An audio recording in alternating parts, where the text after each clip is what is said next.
उपचार के बारे में। हमारे साथ स्टूडियो में है डॉक्टर मदन गुलाटी, जो रिटायर्ड डिप्टी डायरेक्टर है आयुर्वेद चंडीगढ़ एडमिनिस्ट्रेशन से और आजकल निशुल्क सेवाएं दे रहे हैं इंदिरा हॉलीडे होम सेक्टर 24 में सुबह 10:30 से 12:30 बजे तक। Welcome to our show doctor Gulati, आपका स्वागत है। डॉक्टर साहब, आज हम आपसे बात करेंगे आर्थराइटिस के बारे में, यानी कि जॉइंट पेन्स की। तो सबसे पहले हम आपसे जानना चाहेंगे कि आर्थराइटिस है क्या? हाँ, आर्थराइटिस जो है, इसका जो शाब्दिक अर्थ है जॉइंट पेन्स। जो हमारी संधियां होती है, जो जॉइंट्स होते हैं हमारे, उनमें इन्फ्लेमेशन हो जाती है।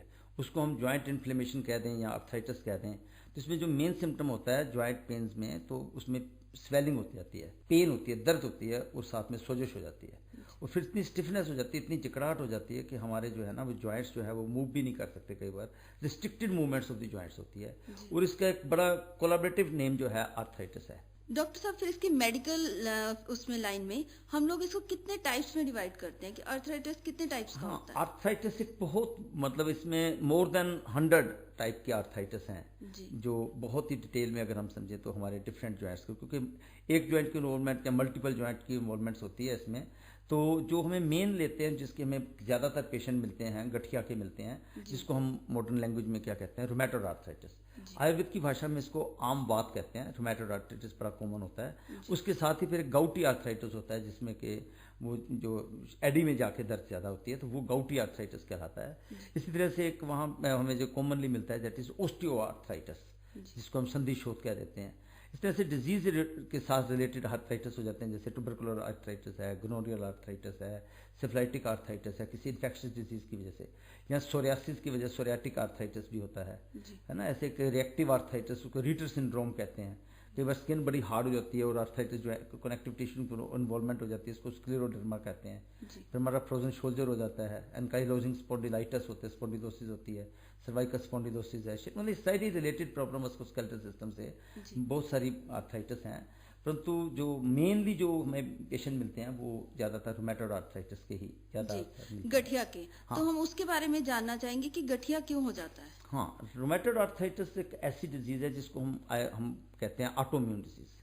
तो सबसे पहले हमें ऑटोइम्यून डिजीज का कंसेप्ट जो है वो समझना जरूरी है कि हमारी बॉडी में, हमारी बॉडी के जो इम्यून सिस्टम है ना, वो हमारे फ्रेंडली सेल्स के अगेंस्ट ही एंटीबॉडीज बनाने लग जाता है, अटैक कर देता है। कि हमारा इम्यून सिस्टम जो है ना वो जो हमारी एक्चुअली इम्यून सिस्टम है, बाहर से कोई चीज बैक्टीरिया आता है या कोई फॉरेन बॉडी आ जाती है, कोई वायरस आता है, तो उसके अगेंस्ट एंटीबॉडीज बनानी होती हैं। परंतु इस पर्टिकुलर डिजीज में क्या होता है कि हमारी बॉडी में से अंदर से ही कोई दूषित विष पैदा हो जाता है, ऐसा पॉइजन पैदा हो जाता है, जिसको हम रोमैटिक मादा कहते हैं। रोमैटिक वर्ड जो है आयुर्वेद में उसके लिए बड़ा स्पष्ट वर्ड है, आमा। तो आमा फॉर्मेशन हो जाने से जो है रूमेटॉइड आर्थराइटिस का जन्म होता है। आर्थराइटिस तो इन्फ्लेमेशन है। रूमेटिड मीन्स कि हमारी बॉडी में कच्चा रस, एक ऐसा पॉइजनस मटेरियल इकट्ठा हो जाता है जो ज्वाइंट में सिनोवियल मेम्ब्रेन होती है ना, सिनोवियल फ्लूइड, तो वो जो है वहां पे उसका अटैक कर देते हैं। हमारी जो कनेक्टिव टिश्यू होता है, कवरिंग होती है हमारे ज्वाइंट्स के ऊपर, वो जो उसमें उसकी वजह से जो हमारे ऑटोइम्यून डिजीज है, क्योंकि ये तो इसका जो रूट काज है हमारा आहार है। जब हमारा आहार जो है, हम बासी भोजन करते हैं, रीहीटेड भोजन करते हैं, एक बार गर्म करके ठंडा करके फिर दोबारा से गर्म करके खाते हैं, या फिर इस तरह की भोजन जैसे कि जंक फूड चला हुआ है, दही का सेवन, अरबी का सेवन, उड़द की दाल, भारी भोजन जो हमें हजम नहीं होता, तो उससे बॉडी में क्या होता है कि आम रस बनना शुरू हो जाता है, कच्चा रस बनना शुरू हो जाता है, जो कि हमारे जो है छोटे जॉइंट्स में आके वहां इकट्ठा हो जाता है। उसके अगेंस्ट फिर जो है वो उसको फॉरेन बॉडी मान लेता है हमारा सिस्टम, इम्यून सिस्टम उसके अगेंस्ट एंटीबॉडीज बनाने लग जाता है, जबकि हमें वो उसके आम का ही पाचन करना होता है हमें। तो इसमें जो है कई बार विरुद्ध भोजन कर लेते हैं, जैसे मूली खाई, ऊपर से दूध पी लिया, खट्टी चीजों के साथ, है ना, मिक्सिंग सी कर देते हैं, ठंडी चीज के साथ गर्म, मतलब विरुद्ध भोजन करना। अच्छा, एक इसका बहुत बड़ा कारण जो है वो भोजन करने के तुरंत बाद हम कई बार क्या करते हैं, एक्सरसाइज शुरू कर देते हैं, व्यायाम करना। जैसे ब्रेकफास्ट किया और एकदम से चलना शुरू कर दिया, साइकिलिंग शुरू कर दी, तो उससे बॉडी में क्या होगा कि कच्चा रस बनना शुरू हो जाएगा। तो एकदम से ज्यादा मतलब भोजन करने के बाद थोड़ा सा भोजन को पचने देना चाहिए। अगर वो कच्चा रह जाता है तो उससे क्या है, वो एकदम से वर्क करने से, एक्टिविटीज ज्यादा करेंगे तो उससे क्या होगा, डाइजेशन प्रॉपरली होगी नहीं और उससे आमरस बन जाएगा। आमरस जो है उसको हम आयुर्वेद की भाषा में कहते हैं उष्मणो अल्प बल तमेन धातुम आद्यम पचितम से आम संज्ञकम देहम सर्वदोष प्रकोपनम। ये आम बात का मेन कारण है कि हमारी जो है उष्मा जो है, इंटरनल जो डाइजेशन प्रॉपरली नहीं होती है। तो एक इस तरह की एक सिस्टमैटिक डिजीज है, ये सिस्टमैटिक डिजीज होती है और उसकी वजह से रूमेटॉइड आर्थराइटिस के जो रूट काज मैंने बताया कि इसकी वजह से हमारे आहार से रिलेटेड डिजीज है। और सिस्टमेटिक डिजीज़ है, पहले छोटे जॉइंट्स मतलब इसमें इन्वॉल्व होते हैं। तो मतलब इसका जो कारण जैसे आपने मेन कहा है, वो इसका हमारा आहार है, दूषित आहार है। जी, तो डॉक्टर साहब इसके लक्षण क्या हैं? हाँ, लक्षण इसका ये है कि जैसे हम पूछते हैं, पेशेंट आता है तो हम सबसे पहले कहते हैं कि पेशेंट आके कहता है कि सर मैं जब सुबह उठता हूँ तो मैं बेड से उठता हूँ तो मेरा सारा शरीर जकड़ा हुआ होता है, जैसे स्टिफ होता है, और जब मैं चलता फिरता हूँ, थोड़ा काम कर लेता हूँ तो मुझे जो है ठीक हो जाता है, मैं बेटर महसूस करता हूँ। तो ये एक पर्टिकुलर निशानी होती है आम बात की, इसके रुमेटॉइड आर्थराइटिस की गठिया की। उसमें जो पेशेंट जो है सवेरे सवेरे बिल्कुल स्टिफ होता है, उसका सारा शरीर जकड़ा होता है। इसके इन्वॉल्व, क्योंकि मैंने बताया ना सिस्टमेटिक डाइजेस्टिव सिस्टम से रिलेटेड प्रॉब्लम है ये। तो पहले छोटे जॉइंट्स में होती है प्रॉब्लम, छोटे जॉइंट्स जैसे कि बड़ी मतलब जो उंगलियों के जो मध्य उंगली है ना, जो उस फिंगर में के जो जॉइंट्स हैं उसमें आकर के स्टिफनेस हो जाती है। और पहले लेफ्ट में राइट में होएगी, फिर लेफ्ट में हो जाएगी, या पहले लेफ्ट में फिर राइट में, सिस्टमेटिकली, फिर दूसरी उंगली में, फिर उधर भी दूसरी उंगली में। तो ये स्पिंडल शेप्ड उंगलियां हो जाती हैं। तो उसमें फिर पहले छोटी जॉइंट्स में होती है, फिर उसके बाद फिर बड़े जॉइंट्स में, मतलब जैसे पहले उंगलियों में हुई तो फिर रिस्ट जॉइंट में हो जाएगी, रिस्ट के बाद फिर ये हमारे एंकल जॉइंट में, फिर उसके बाद कलाई में, इसमें भी हो जाएगी, एल्बो में, देन जो आपका जॉइंट है नी जॉइंट है ना, जानू संधि बोलते हैं इसको हम। तो जानू संधि में टखनों में पेन होना, कोहनी में होना, इस तरह के ये जो इसके मतलब जो लक्षण है कि वहाँ पेन होती है, स्टिफनेस होती है, फिर स्वेलिंग की वजह से कई बार वहाँ पे लोकल वार्मथ होती है, जगह लगातार थोड़ी गर्म होती है, वहाँ पे मतलब हाथ लगाएंगे तो feeling of low great temperature सा भी होता है, शरीर टूटा टूटा रहता है, भारीपन सा रहता है, अनिद्रा होती है, पेट से भी रिलेटेड सिम्टम्स होते हैं, कई बार कब्ज और पेट में अफारा सा हो जाता है, गड़गड़ाहट होती है पेट, ऐसे सिम्टम्स साथ में जॉइंट पेन के साथ इन्वॉल्व होते हैं। तो डॉक्टर साहब क्या इसके कोई टेस्ट भी हैं इससे रिलेटेड जो डायग्नोस हाँ, करते इसमें हैं? आजकल मॉडर्न में इसको ESR करवाते हैं हम। ESR रेज होता है, एक्सरसाइज सेगमेंटेशन रेट होता है, जो कि हमारा 10 से 20 तक मैक्सिमम होना चाहिए, इससे ज़्यादा नहीं होना चाहिए, वो ESR रेज हो जाता है। तो लेडीज़ में अक्सर देखा जाता है कि उनका ESR जब बड़ा होता है तो हम RAI फैक्टर होता है, rheumatic arthritis factor, ELISA test भी होता है, उससे भी पता लगता है कि अगर हम एक्सरे करवा लेते हैं नी जॉइंट का, तो वहाँ पे जो है उसकी सिनोवियल मेम्ब्रेन की इन्वॉल्वमेंट होती है, कनेक्टिव टिश्यू जो ऊपर हमारी जो कार्टिलेज है उसकी वो जैसे ब्रोकन हो जाती है। इस तरह की हमें वो एक्सरे की भी हेल्प ले लेते हैं, उसमें ESR का भी देखते हैं कि ESR बड़ा हुआ है। फिर सबसे इंपॉर्टेंट होता है RA factor, rheumatic arthritis factor होता है, उसको हम वो टेस्ट पर्टिकुलर होता है, तो उसको अगर वो रिएक्टिव होता है तो उससे वो पता चल जाता है कि इसको जो है रोमेटॉइड आर्थराइटिस शुरू हो गया हुआ है। तो डॉक्टर ये प्रॉब्लम किन में ज्यादा पाई जाती है, मेल्स में या फीमेल्स? हाँ, ये अक्सर वैसे लेडीज में ज्यादा देखी जाती है, 20-30 की एज से स्टार्ट हो जाती है लेडीज में, और खास करके जब मेनोपॉज हो जाता है, उनके मेंसेस बंद हो जाते हैं तो कुछ चेंजेस होती हैं, तो उसमें क्योंकि मानसिक कारणों से भी कई फैक्टर्स हैं उसमें, एंडोक्राइन सिस्टम की इन्वॉल्वमेंट होती है, तो इससे मतलब देखा है कि लेडीज में ये ज्यादा प्रॉब्लम जो है वो ज्यादा रोमेटॉइड आर्थराइटिस मेल की अपेक्षा लेडीज में ज्यादा होता है, और 40 की एज में अक्सर देखा जाता है कि उनको ये घेर लेता है। तो क्या इसका कोई प्रिवेंशन भी है? प्रिवेंशन भी इसका यही है कि जो इसके कारण है, जैसे विषंदी पदार्थ हैं, आहार है, जैसा मैंने बताया कि वे जो विशिष्ट भोजन है, ठीक है ना, जो ऐसी चीजें ना करें, भोजन के तुरंत बाद व्यायाम ना करें, है ना, उसका जो जिन कारणों से ये प्रॉब्लम होती है, ठीक है ना, उसको मतलब इसको प्रिवेंट किया जाए। तो इसके मतलब हमें जो है ऐसी चीजें नहीं खानी चाहिए, है ना, जैसे अरबी है, भिंडी है, ज्यादा तली हुई चीजें हैं, है ना, उस तरह के केला है, मतलब इस तरह के जो आहार हैं, दही का सेवन जो है ज्यादा, खास करके रात को जब दही खाते हैं, है ना, जिससे कि इंडस्ट्रियल मटेरियल बॉडी में ज्यादा बनता है ना, बासी भोजन है उसको अवॉइड करें, जंक फूड को अवॉइड करें, फास्ट फूड है, ब्रेड के प्रोडक्ट, मैदा प्रोडक्ट्स इसके बहुत बड़ा कारण है क्योंकि आम को पैदा करते हैं, तो उसको हमें अवॉइड करना चाहिए। जी, तो डॉक्टर साहब हम आपसे ये भी जानना चाहेंगे कि क्या घरेलू ट्रीटमेंट भी है कोई इस प्रॉब्लम? हाँ, इसको हम जो है जैसे हमारे घर में किचन में मेथे होते हैं ना, मेथे का अगर रेगुलर प्रयोग किया जाए, हल्दी, मेथे और सौंठ, है ना, जैसे 1 ग्राम हल्दी, 1 ग्राम मेथे और 1 ग्राम सौंठ, तीनों को मिलाकर के एक पाउडर बना लिया जाए, उसका सेवन जो है सुबह और शाम लें।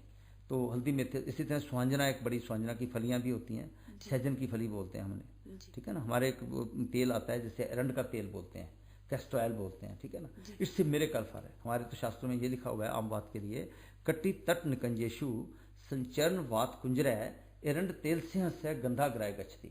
इसकी गंध मात्र से, जैसे जंगल में से मतलब हाथी जो है भाग जाता है शेर की स्मेल से, तो जैसे उसकी लॉयन की स्मेल से एलिफेंट भाग जाता है, वैसे हमारी बॉडी में रंड तेल जब जाता है तो ये आम बात का हाथी शेर से भाग जाता है। तो आम का पाचन करने के लिए इससे मिरेकल। बाकी जैसे सौंठ है ना, घर में अदरक को सुखा लिया जाता है, तो वो सौंठ का जो चूर्ण होता है उसको अगर हम इसमें गिलोय के साथ मिला के दें तो बहुत अच्छे रिजल्ट है। उसी पर बना हुआ, क्योंकि सौंठ का एक संस्कृत नेम है विश्वा, तो विश्वादी चूर्ण बहुत अच्छी दवाई है।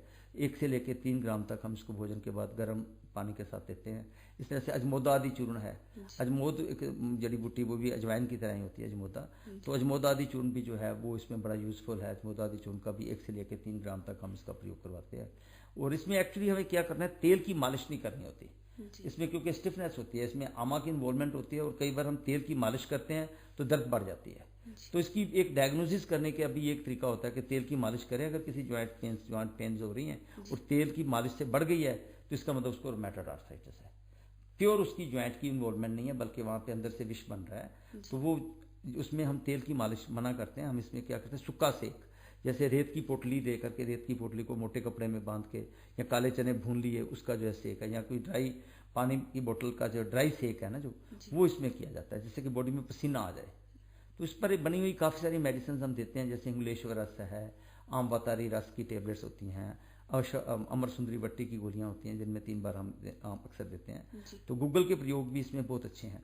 गूगल की प्रेपरेशन हमारे सेहनात गूगल होती है, उसका प्रयोग कराते हैं। इसी तरह से हमारे काढ़ा होता है रासना सप्तक काढ़ा, उसमें रासना नाम की जड़ी बूटी होती है ना। रासना सप्तक काढ़े में रासना गोखरू होता है, जो डायरेटिक एक्शन, उसमें क्योंकि पानी स्वेलिंग हो जाती है ना, उसको निकालने के लिए गोखरू भी उसमें होता है।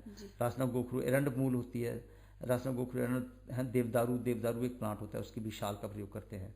इसी तरह से हमारी पुनर्नवा होती है, गिलोय होती है, मतलब इस तरह की एक चूर्ण बनाकर हम इसको देते, उसका जो काढ़ा बना करके। जैसे एक दशमूल एक हमारी बड़ी अच्छी औषधि है, दशमूल का काढ़ा, कई बार स्वेलिंग ज़्यादा होती है, देन वी गिव दशमूल। उसमें हमारी 10 जड़ी बूटियाँ हैं, अरनी, शौनाक, पाटला, बिलव, गंभारी, छोटी कटेरी, बड़ी कटेरी, शाल पर्णी, कृष्ण पर्णी, गोखरू, ये 10 जड़ी बूटियों का जो काढ़ा है, इसका कई बार हमें भाप से भी देनी होती है। दशमूल की भाप जो है उससे बड़ा रिलीफ होता है पेशेंट को। कई बार एरंड का पत्ते हैं, उसको हम लोकल सेक कर देते हैं, या स्वांजना के पत्ते हैं जो ड्राई, अक का पत्ता भी इस पर बहुत अच्छा काम करते हैं।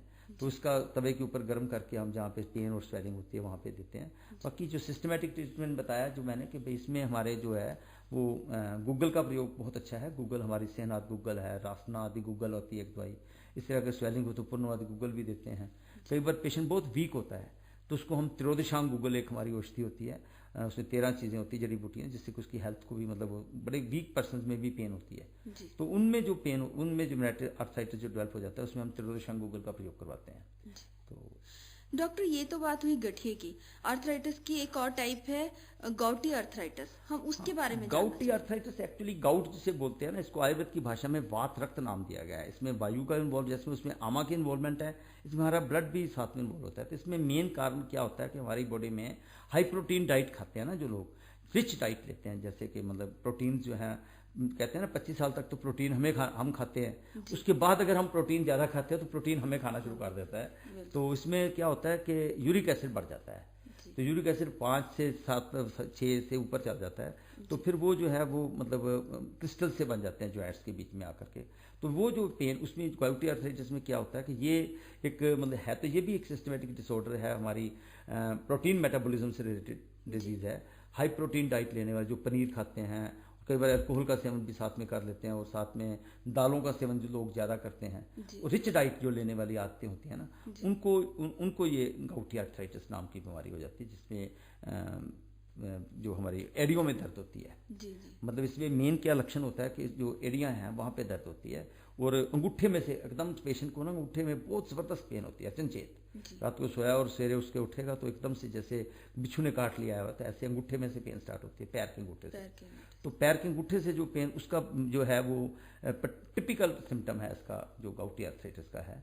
तो उसमें हमें इससे पता चल जाता है कि इसको गाउटी आर्थराइटिस हो रहा है। तो डॉक्टर, इसकी प्रिवेंशन क्या है? गाउटी आर्थराइटिस के लिए देखो, उसमें मैंने बताया ना कि प्रोटीन की जो हाई प्रोटीन डाइट है, जैसे दालें हैं, है ना, सारी दालें, राजमा वगैरह, चावल, जिसमें प्रोटीन, आलू जो लोग ज़्यादा खाते हैं, तो उनको ये ज़्यादा इसके चांसेस होते हैं। हाई प्रोटीन डाइट, मीट जैसे है, चिकन का रेगुलर सेवन करते हैं, और साथ में अल्कोहल भी ले लेते हैं।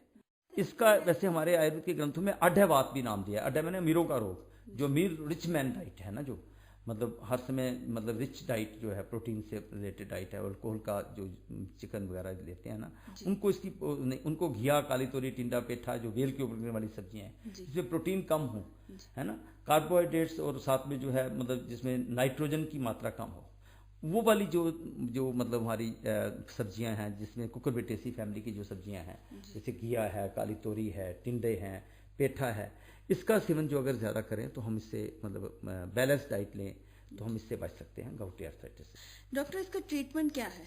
हाँ, आयुर्वेद में इसके लिए एक बहुत अच्छी औषधि है, उसका नाम है गिलोय। गिलोय का चूर्ण जो है 1 से लेकर 3 ग्राम, और दूसरी औषधि है हमारी गोरखमुंडी। गोरखमुंडी का चूर्ण भी 1 से लेकर 3 ग्राम तक हम देते हैं। तो 3 ग्राम गोरखमुंडी, 3 ग्राम गिलोय के चूर्ण को अगर हम मिला करके दे दें तो ही हम गouty आर्थराइटिस जैसे रोग से बिल्कुल निजात प्राप्त कर सकते हैं। हमारे अमृता कहते हैं गिलोय को, तो अमृता आदि गूगल भी एक औषधि है जिसका प्रयोग करते हैं। किशोर गूगल की गोलियां आती हैं हमारे। इसी तरह से महामजिष्ठा आदि काढ़ा है हमारे। एक चक्रदत्त बहुत अच्छी ग्रंथ है, चक्रपाणी ने लिखा है, उसमें क्या लिखा है, नवकार्षिक चूर्ण। वो नवकार्षिक चूर्ण में 9 चीजें हैं, त्रिफला, निम, मंजीठ, वचा, कुटकी, है ना, साधनी, गिलोय, दारू, हल्दी, है ना। 9 चीजों का योग है, त्रिफला, निम, जिष्ठा, वचा, कुटकी, कुटकुरोहनी, बस साधनी, गिलोय को दारू, रिशा, दारू, हल्दी। इन 9 चीजों का जो योग है ना, ये इसको मिलाकर के इसका काढ़ा बना लिया जाता है। इसके काढ़े का प्रयोग करते हैं तो ये गाउट के लिए, गouty आर्थराइटिस के पेशेंट्स के लिए इससे वंडरफुल आयुर्वेदिक ट्रीटमेंट है इसमें। डॉक्टर तो ये घरेलू ट्रीटमेंट भी माना जाएगा क्या इसे?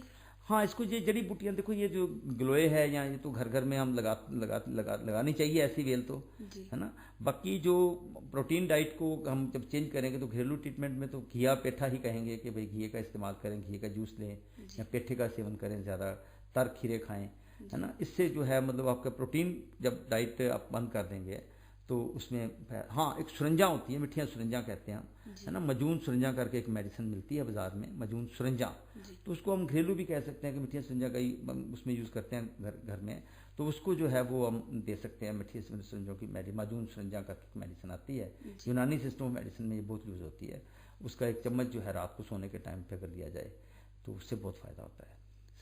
डॉक्टर हमने बात की गठिए की, गouty आर्थराइटिस की, अब हम ऑस्टियोआर्थराइटिस के बारे में जानना चाहते हैं। ऑस्टियोआर्थराइटिस एक्चुअली ये बिल्कुल प्योर डिजेनरेटिव डिजीज है। इसमें किसी बॉडी का जो सिस्टमेटिक डिजीज नहीं है, ये हमारे मतलब पेट से रिलेटेड नहीं है, ये हमारी एज से रिलेटेड बीमारी है जो कि बहुत कॉमन है हमारी। जैसे जैसे एज बढ़ती जाती है, wear tear of the joints की वजह से डिजेनरेटिव प्रॉब्लम है ये। मतलब प्योरली जॉइंट का मैंने बताया ना कि जॉइंट में जो बोन होती हैं, बोन के ऊपर एक कार्टिलेज होती है, उसके ऊपर कवरिंग होती है, मतलब जो उसको प्रोटेक्ट करती है, शॉक ऑब्जॉर्वर होती है, उसके ऊपर सिनोवियल फ्लूइड होता है, जो सिनोवियल मेम्ब्रेन होती है, जिससे सिनोवियल फ्लूइड जो कि लुब्रिकेशन करता है उसकी। तो वो जो कार्टिलेज होती है ना, कार्टिलेज ब्रेक कर जाती है।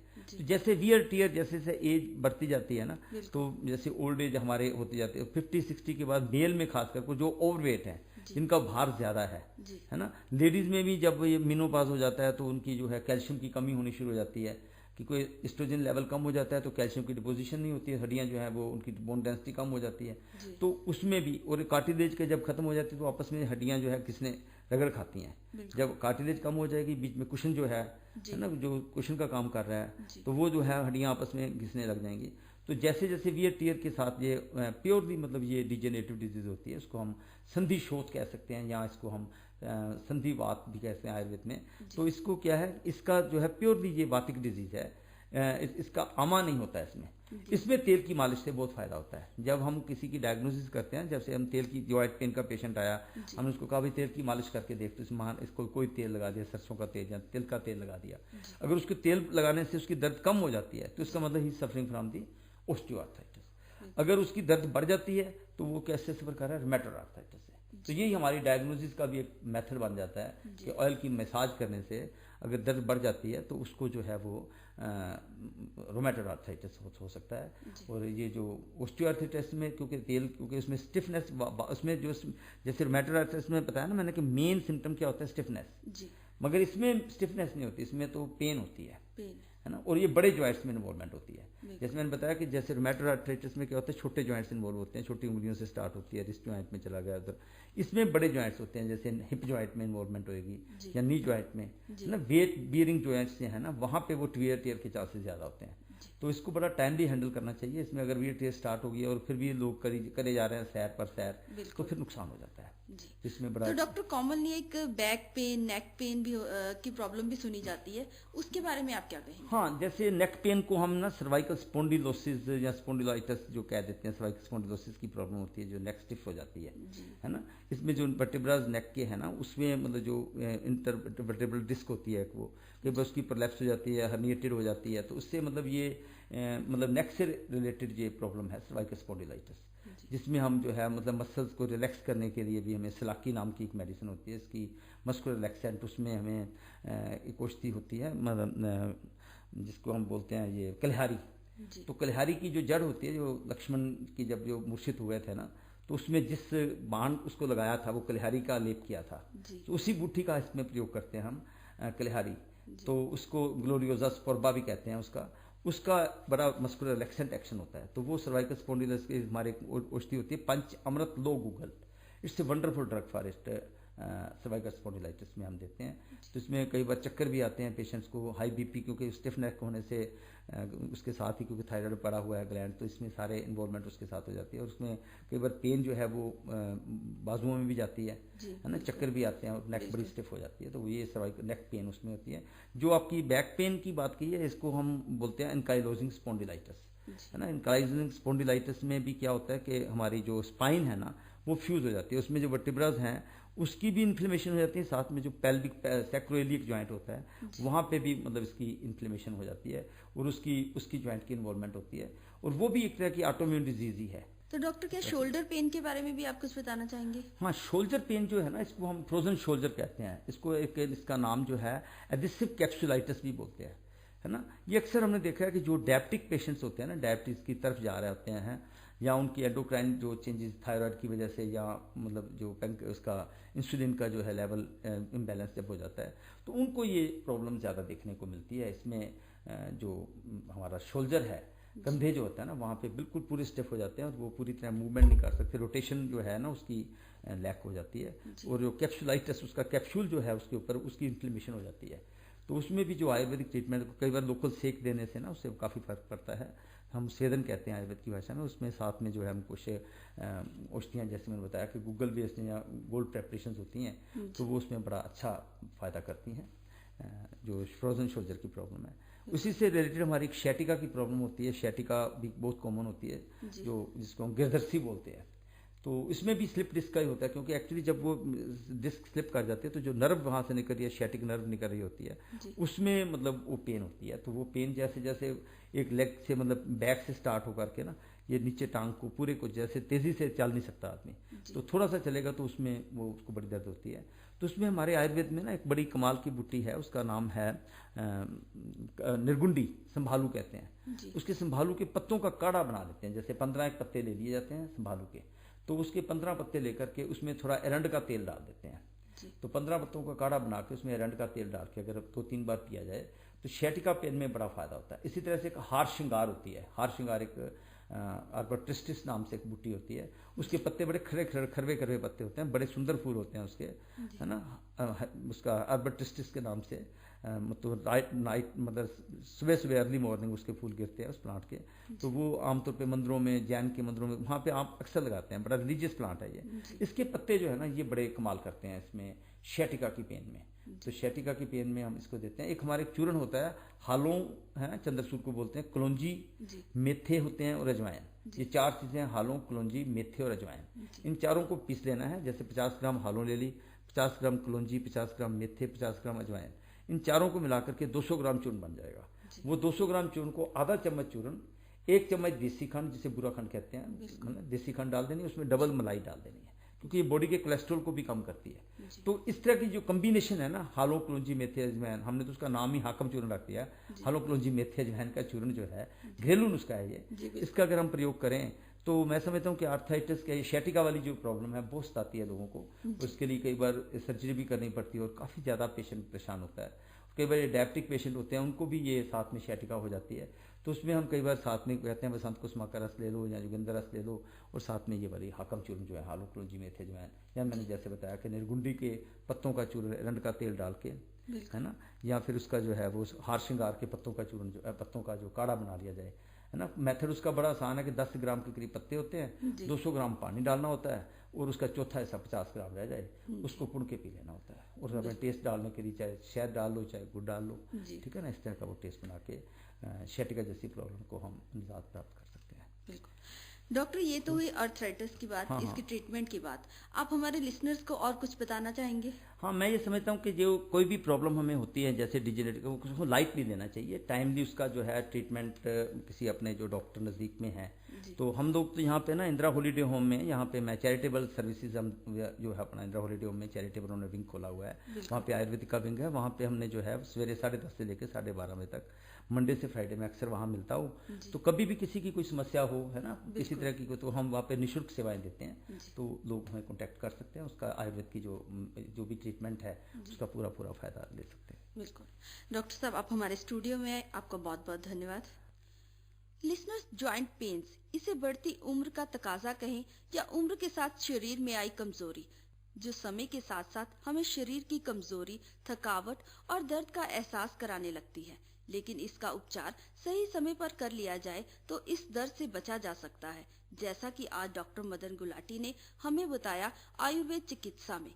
अगर आप और कुछ जानना चाहते हैं तो हमें कॉल कर सकते हैं। हमारा फोन नंबर है 467984 और ईमेल भी कर सकते हैं। हमारा ईमेल आईडी है vivekfm@gmail.com तथा डॉक्टर मदन गुलाटी से संपर्क कर सकते हैं, जो निशुल्क सेवाएं देते हैं इंदिरा हॉलीडे होम में सुबह 10:30 से 12:30 बजे तक।